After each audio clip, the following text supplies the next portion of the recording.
Hey, how's it going? I'm Chris with PearsonCopy.com, and I'm here to help your brand make more sales with email. As a part of my 100 emails, 100-day challenge, I'll be breaking down an email today from a brand called SheepFeet. My PDF, when I actually pulled this email, it actually messed up some of the layout. So I'll explain what it kind of looks like and why it looks like this. But yeah, so as a part of this email, this is a welcome email. This is the first email. I found this brand just kind of scrolling through Facebook. It was an ad. I clicked through. I was actually looking at shoes for the last couple of weeks, so they probably targeted me that way. But anyway, so that's beside the point. But this is the welcome email if you sign up at their website. One of the big reasons I like this is that it's a unique product. It's in the orthotic space, and they're actually selling their product for a lot cheaper than what orthotics actually go for. And also, too, I think their branding and their approach to email, based on just what I've seen so far with these breakdowns, they're actually doing a great job, even though they're using more design than I would say that they would need to. But anyway, yeah. So let me go ahead and jump into this email. That's the context of it. It's a welcome email. I'll go ahead and jump in and break this down for you. So let's start with the subject line. Welcome to SheepFeet. Enjoy your discount. So something I like here is welcome to SheepFeet. Welcome to brand. That's pretty standard, pretty straightforward, right? Enjoy your discount. So something here that I think is unique is a lot of the other brands that have been breaking down prior to this video, they've been putting the 15% off, 10% off, 20% off in the actual subject line. I believe there was one that said free inside the subject line. These subject lines do go through filters and email service providers. So using the word free, discount, things like that could trigger those filters. The word discount, I don't believe is as heavy as a filtered word as something like 15% off or percentage sign or free or deal inside or something like that, right? Discount, I think, is on the list, but it's not as heavily weighed. I could be wrong there, but I haven't seen discount get filtered as often as those other words I mentioned and some other lists that you could find online. If you just look up, I think it's can spam, spam list words. You can look that up and see what kind of words to not use in your subject line to trigger filters. So I think SheepFeet are doing great with their subject line, pretty standard, pretty straightforward when it comes to it, but they're not, they're actually using different, slightly different language to pass those filters if it is an issue. They also use an emoji, a little celebration hat or a celebration popper there in their subject line. I'm impartial to emojis. If they work, they work. If they don't, they don't. It's something to test. If it adds personality and it actually adds to the context of the subject line, use it. If you're just using it because it feels like it's cool to use, you can use that as well. But I would have a reason for using it as opposed to just randomly throwing in there. So yeah, that's the subject line. So let's go with the from name from email. From name is SheepFeet, which is a brand name, pretty standard, straightforward. And then the from email support at sheepfeetoutdoors.com. Like I've said before in my other videos, I would potentially use the founder or owner's name or somebody, maybe the foot engineer or something, or the foot architect or something. Maybe his name's Dave, and say Dave at sheepfeetoutdoors.com and sending this email. Hey, it's Dave, and I'm just letting you know that here's a deal that we have to spend your 15% on. Also, here's again later in this or later in this email, they go through a why choose us section, which I think is fantastic. I'm going to break it down because the copy in it's wonderful. But I think adding in that personality or that from an actual person is going to create more emotional connection, increase your clicks, increase your sales because of it. So just some ideas there. And then, yeah, my PDF pulled this. There's one logo at the top. This image actually spans across the whole thing, and it has the two prices here. So that's where that is. I think the graphics are good. You can see that pretty well. The code's actually super simple. Welcome 10. That's something I see. I've seen it about half the emails I've done breakdowns on so far. Is the discount code is 15, 20 characters long and random characters and numbers and things and digits, and it's most likely auto applied if you click through a link on the email. But if somebody were to click through and not buy and then forget about the email and they know they have a discount code but they can't remember what it is, you're just adding more friction to the process. One way to reduce friction entirely is to add like a 20% off the entire store coupon, but that would mean that they don't have to get that through the email. They can just shop and buy without joining your list. So just some ideas and some reasons to keep that in mind of why you should keep your discount code simple, clean, and straightforward. Moving down, one thing I noticed here, full length and half length. I'm not in the footwear or orthotic space, so I didn't know a whole lot about this, but after thinking about it, I think I connected it. But the full length versus half length. So full length, I would imagine, is toe to heel. Half length is, I would imagine, is arc to heel.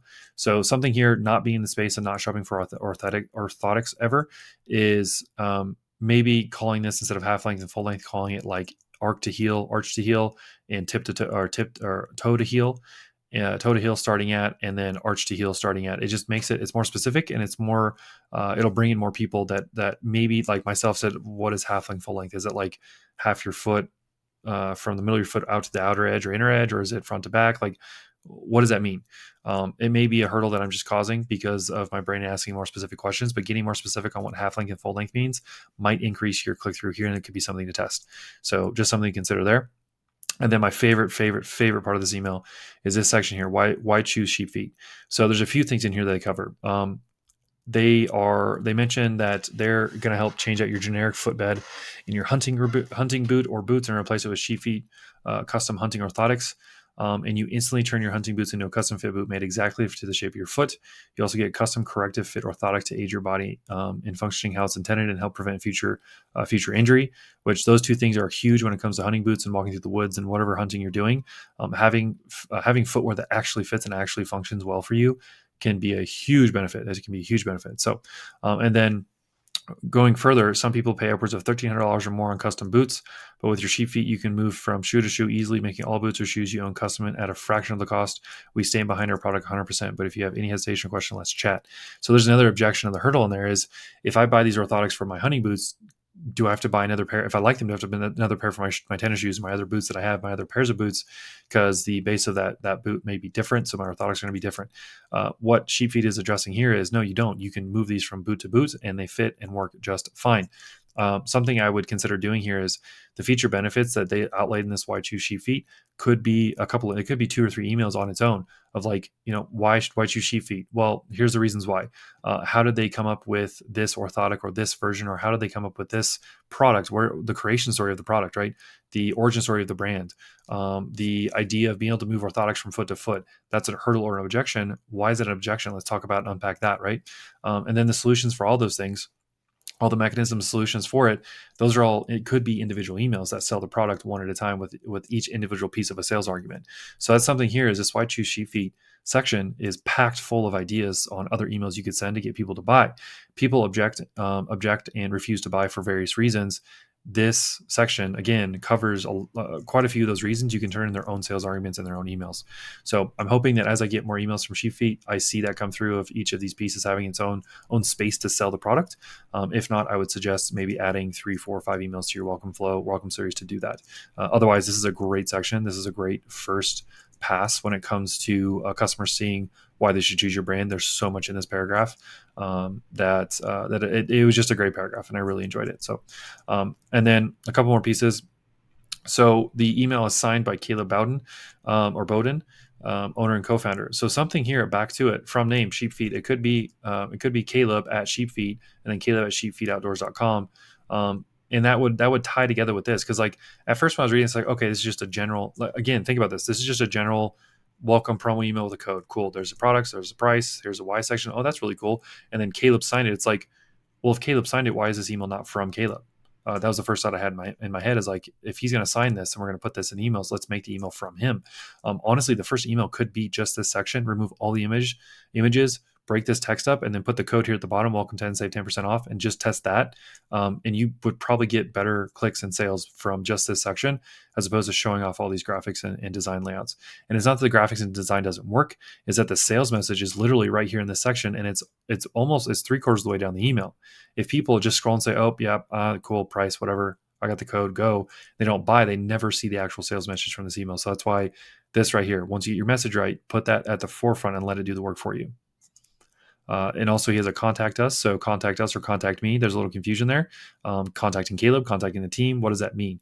If I hit contact us, I'm going to assume I'm talking to Caleb, but if it goes to support, it's a whole different story. There's some friction and some disconnect there. If it's going to say contact us or contact the team, say contact team. If it's going to be Caleb, say, hey, contact Caleb and ask me a question. Make it personal, make it an I statement instead of an us, right? And then your demonstration here, it's like a demonstration photo of just like, hey, this is how it works. It's the power of demonstration. This is how easy it goes into the shoe. And then you have your standard connect with us social icons. For this first email, I think this fits. I don't think I'd remove these from this particular email, but if I were to test just using this why section as the first welcome email with the code at the bottom of it, I would remove all of it. I would take everything out as much as I possibly could. I would take the social, I'd take the brand logo out at the bottom here. The footer can be fine, but I would put the logo SheepFeet at the top, write just this plain text in with the code and with the footer, and that's it, and hit send and see how that does. I would test that against this email and do like an A/B test and split it 50-50. Keep the same subject line, same preview text, same email from email. You could test the subject line and from email later once you have that split test figured out of which one wins, and then go to the one that wins and start testing that stuff specifically for that email. So with that being said, that's the breakdown here for SheepFeet. I really like what they're doing with their emails. I really like this section here. Again, I would expand that and make it its own sales. Make this the sales message here, this section for this email. Otherwise, I hope you found some insights here you can take back to your brand to make more sales with email. If you'd like, I've got other breakdowns on my channel. Like I said, I'm doing 100 emails, 100-day breakdown challenge. So go check those out, get some more insights, and make some more sales with email for your brand. In the meantime, have a great day, and I hope this helped. Thanks.